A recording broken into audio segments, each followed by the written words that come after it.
Salut à toutes et à tous et bienvenue dans ce nouveau tutoriel Affinity Photo. Aujourd'hui, on va venir faire une vidéo, ou plutôt un tuto sur quelque chose qu'on avait déjà fait sur Photoshop il y a quelques semaines, qui était tout simplement la réalisation d'un effet donc de lumière à partir d'un lampadaire dans la nuit. Vous allez voir qu'il y a une petite technique qui permet de faire ça très rapidement et qui est souvent méconnue. Et bien là, aujourd'hui, vous allez voir comment vous allez pouvoir le faire très très vite.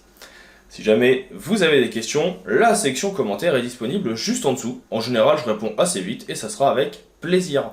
Si jamais vous avez d'autres remarques, d'autres questions, pareil, n'hésitez pas. Et si la vidéo vous a plu, un like, un partage, un abonnement, ça permet à la chaîne de se développer. Et pour ça, je compte sur vous.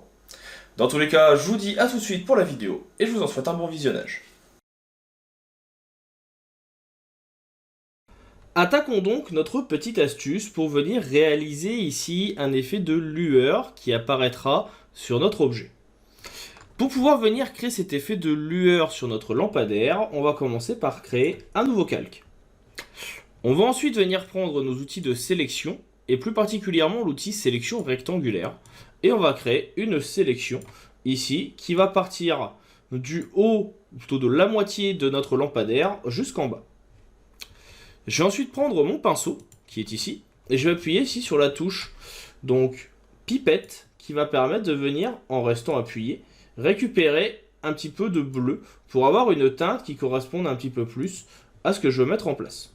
Bien sûr, vous pouvez toujours venir réduire et modifier un petit peu tout ça, de vous-même, suivant ce que vous voulez comme colorimétrie.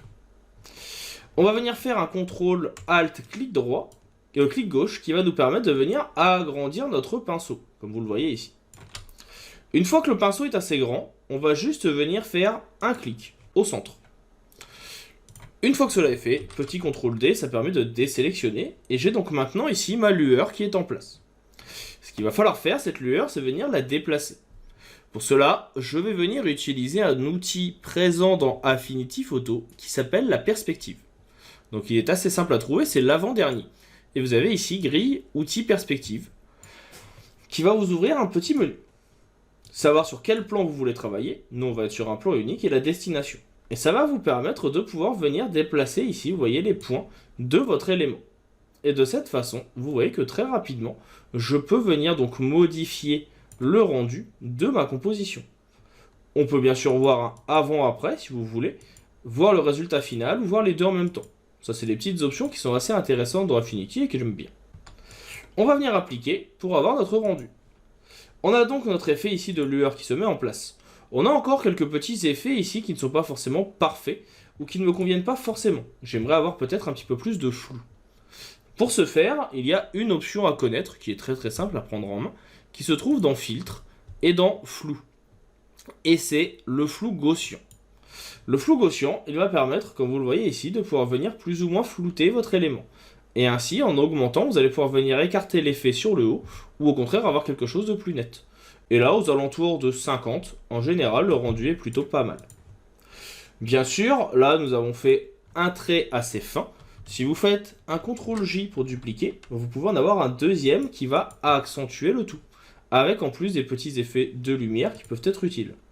Effet que vous pouvez venir encore une fois accentuer, peut-être en faisant un filtre dynamique, en cliquant ici sur le petit sablier, et en venant faire flou gaussien.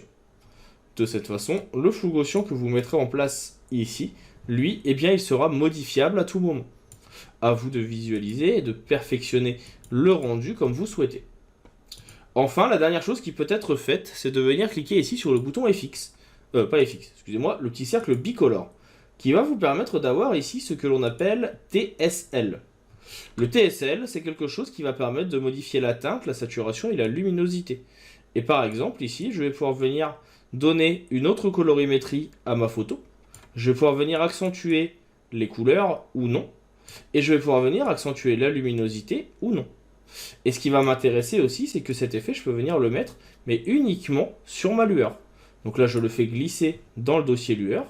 Et si je modifie, vous voyez que ça ne modifiera pas forcément l'intégralité de la composition.